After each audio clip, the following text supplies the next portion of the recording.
at that time studying in University of California, Berkeley at the Graduate Theological Union.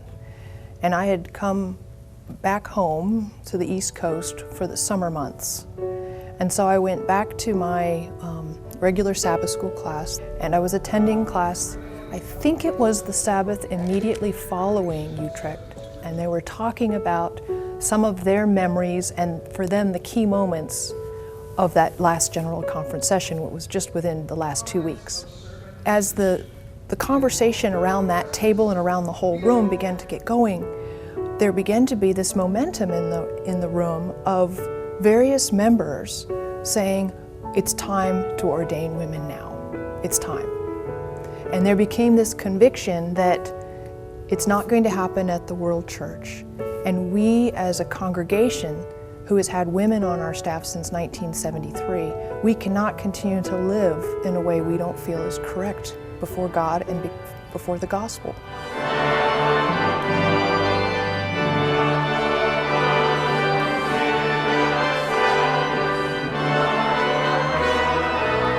And some language began to be written down in a very preliminary form, but what might this mean? How could we go about doing this? How could we be faithful Adventists to the global church, but move forward in a way that we were seeing is faithful to our heritage?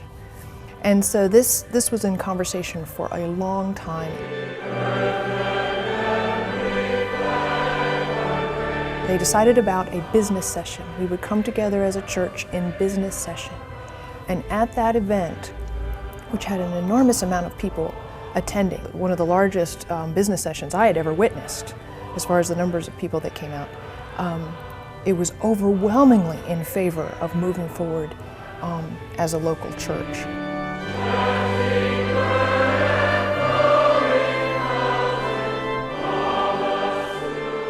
The date of September 23 was decided upon. And so on that day, and there was lots of preparing for that day, we were very much wanting that event to be a worship experience, not a focus on any women or any particular church congregation. We wanted it to be a worship experience. For the Lord Jesus Christ. The day was a very nervous but very special day.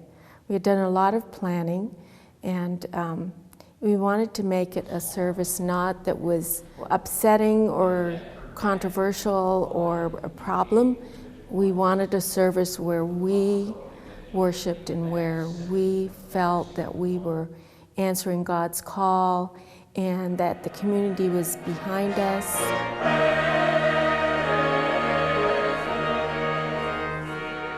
And so there was a group of people planning that event, planning the music, planning the various parts of the program. We were hearing that people were coming from various parts of the United States to be a part of the service, and it was a very exciting time. And to others who are close friends and have been asked to join us in the front, to come and stand in the aisles in front of the candidates as we, in a moment, pray together. We invited family and children. We didn't want it just to be, I don't know if I should say this, but just men in black suits. We wanted our family up there. And so, just tears were running down their face of joy, and this is a special thing, and I'm so glad we can be part of it. And we gather here from far and near with great joy this Sabbath afternoon to acknowledge and to give thanks for the gracious gift you have given your church through your calling to ministry of these women, Kendra, Norma, and Penny. To tell you the truth, I was very nervous about doing it. I'm more shy than people might think I am, and so I didn't want to be part of controversy. I didn't want to cause problems. Even my family had differences on whether this was something that we should do, because it might be seen as a rebellious act, or because, why do it now? Wait until it's an official ordination service, not just this one here. And so there was a lot of controversy. We are convicted, O God, that you have called and that you have ordained them. And here today we recognize and give thanks for what you have done. When I really decided that I wanted to take part in that day's services, it was because, number one, I realized I was doing it for those who come behind me. I was doing it for my daughter. I was doing it for the children who I was teaching and reaching out to and serving. And I was doing it for the members of the church who, my ministry was touching their lives, and they wanted to do it for me, and so I wanted to respond to them.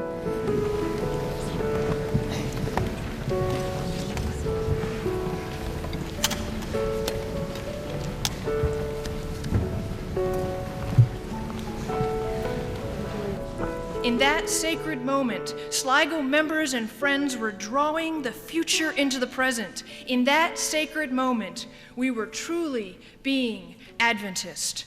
For Adventists believe that the second advent of Jesus Christ will make tangible the realities of his first advent: peace, justice, equality, wholeness, holiness. What could be more Adventist than experiencing a bit of that future in the present?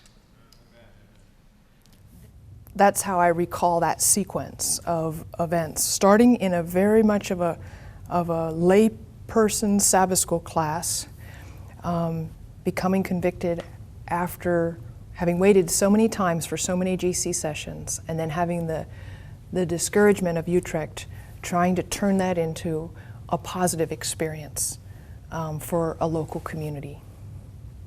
You'll be interested in this picture. Norma, Osborn, and Penny, Shell, and Kit Watts all came for my graduation, precious dear friends, and it was especially meaningful because all of us were at the ordination service, Right. September 23, 1995. So you can see the three of them, and this woman, Penny Shell, and this woman, Norma Osborn, I had the privilege of being ordained with. I have great admiration for those three women. I have learned much from them.